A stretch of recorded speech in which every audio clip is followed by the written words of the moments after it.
ఇది పరిశుద్ధత కలిగిన జీవితపు యాత్ర. ఈ పరిశుద్ధత జీవిత కలిగిన యాత్రలో లోకం పక్క నుంచి గమనిస్తూ ఉంటుంది, రక్త సముద్రం పక్క నుంచి గమనిస్తూ ఉంటారు, తోడులో పక్క నుంచి గమనిస్తూ ఉంటారు, కన్నబిడ్డల పక్క నుంచి గమనిస్తూ ఉంటారు, ఆత్మీయుల పక్క నుంచి గమనిస్తూ ఉంటారు. అలాగనే పరమనందు దేవుడు గమనిస్తున్నాడు, భూసంచారం చేస్తున్న అపవాది గమనిస్తుంది. ఏంటిదైనా గమనించేదంటే మన ఆత్మ సంబంధమైన జీవితాన్ని. దీన్ని ఆత్మ సంబంధమైన జీవితాన్ని, ఆత్మ సంబంధమైన జీవితాన్ని గమనిస్తున్న అపవాది దేవుని సన్నిధికి మన మీద ఫిర్యాదులు చేస్తూ ఉంటుంది.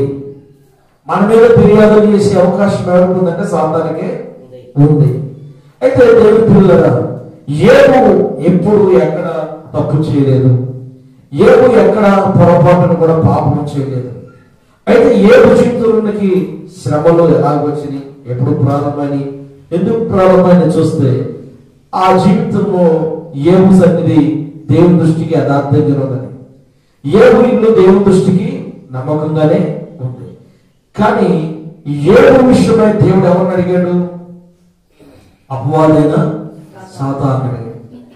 నీతిమంతుడైన నా సేవకుడైన ఏబును నీవు ఏమంటున్నాడు? ఏబు గురించి దేవుడు మాట్లాడతాడు.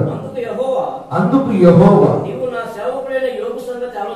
ఎవరి సంగతి అంటే ఎవరి సేవకుడు చెప్పుకుంటున్నాడు దేవుడు? నా సేవకుడైన ఏబు సంగతి ఆలోచించితివా? అతడు ఏమైనాడు? యథార్థవంతుడను న్యాయవంతుడనై దేవుని యందు భయభక్తులు కలిగి చెడుతనమును విసర్జించిన వాడు. స్తోత్రం కలుగుగాక. ఈ సాక్ష్యం అంతా మనిషి చెబుతున్నాడా? చెప్పండి, ఎవరు చెప్తున్నారు? మనుషులు చెప్పండి. సాక్ష్యం ఎవరు చెప్తున్నారు? జీవము కలిగిన దేవుడే సాక్ష్యం ఇస్తున్నాడు. ఎవరి మీద? భూమి మీద మానవుడైన యోబు మీద. హల్లెలూయా. ఇప్పుడు యోబు మీద సాక్ష్యం ఇచ్చిన దేవుడు, యోబు మీద దృష్టించిన దేవుడు మన మీద ఉంచినట్టారా? చెప్పండి.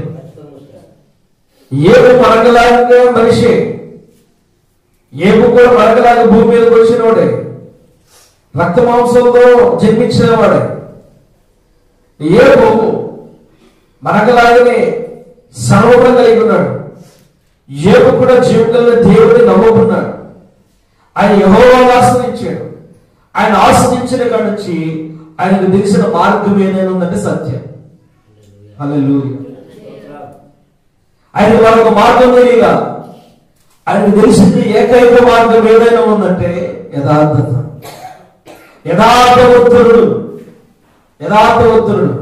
ఏమై ఉంది? యథార్థవంతుడునై న్యాయవంతుడునై దేవుని యందు భయభక్తులు కలిగి ఏమి విసర్జించాడు? చెడుతనమును విసర్జించాడు.